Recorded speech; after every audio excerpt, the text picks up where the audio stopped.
All right, so according to a Gleaner article published last Friday, more than 300 mentally ill people are serving indefinite prison sentences or have simply fallen off the court list, with many languishing in limbo for decades. To help us break down these findings and to explore ways in which we can fix this problem is Executive Director for the Legal Aid Council, Mr. Hugh Faulkner. Morning, sir.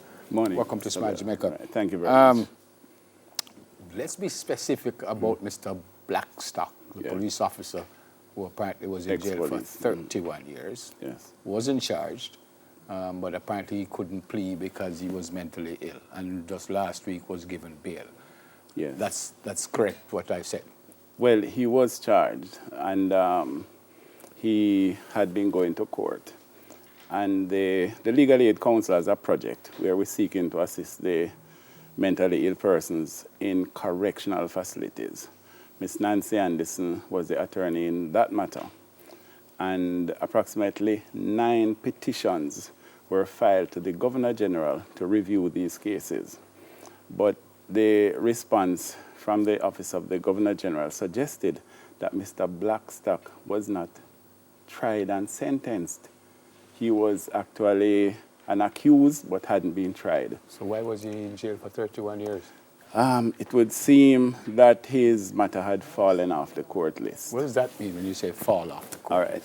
When you may find that a person is attending court, the judge is given a report that he's mentally ill. Now, sometimes because of the mental illness, he may not be brought to court.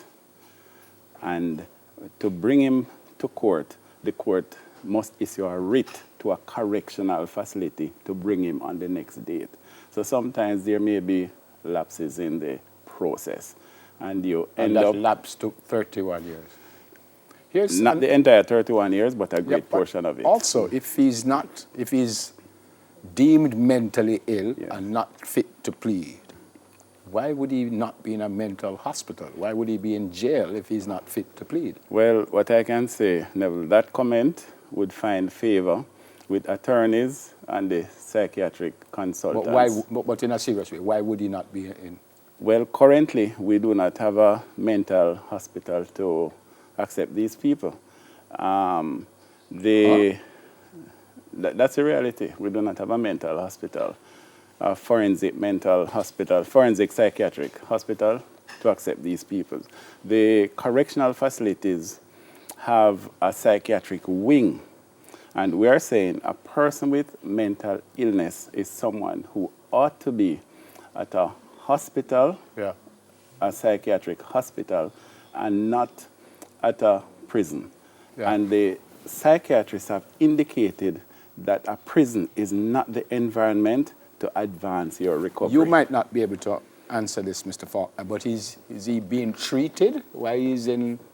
I mean, we've already said he shouldn't be in jail, but while he's in jail, is he being treated? Well, I find that in most cases, they are being treated. Okay. In most cases, they are being treated. But if you remain on the court list, then the judge should actually get a monthly update on your status. I said at the start that more than 300, that's correct? It's an approximate figure because from time to time, you will have persons coming in who are new, and you will have persons who are mentally ill, but would have gained, a lucid status. Wow.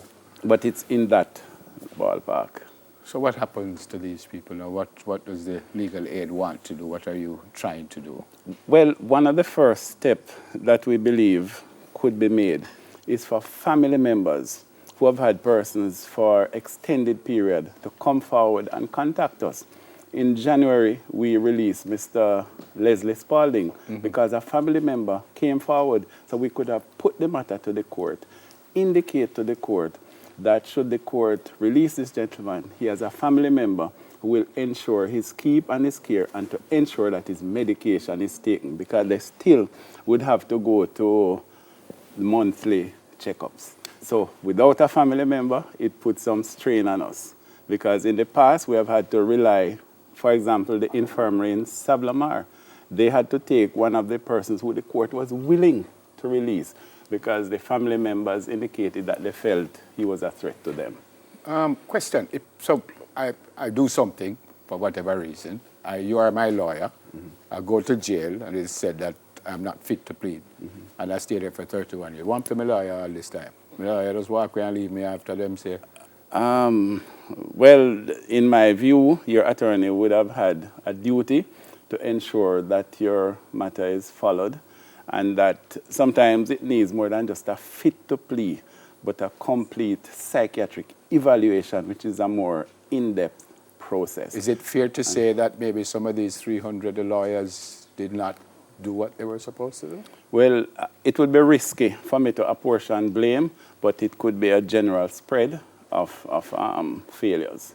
And the family members who know that a son, a brother, a father, a sister is in jail for 30 years, just sitting there, not well, and no one comes forward?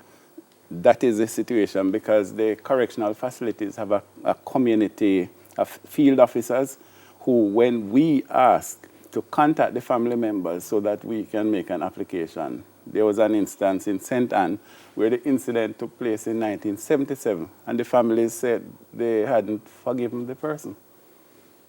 So and they just leave the person? Yes. So that gentleman had to be, the Ministry of National Security and with Justice, paid for him to stay at a private home until a daughter of his from overseas took him. And legally, there's nothing you can do to that family who knows that there's a brother, sister, father, or uncle in jail? I think the law would have to be explored because while the law places a duty on a person to maintain, for maintenance of family members, I have not detected a legal obligation in terms of, so I think the law could do it some changes to enforce that family members have a duty. Wow.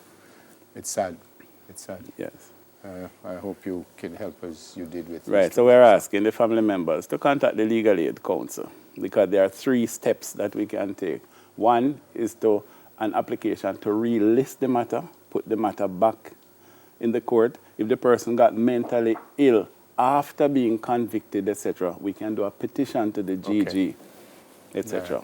Thanks for coming, sir. Yes. Executive Director for the Legal Aid Council, Mr. Hugh Faulkner.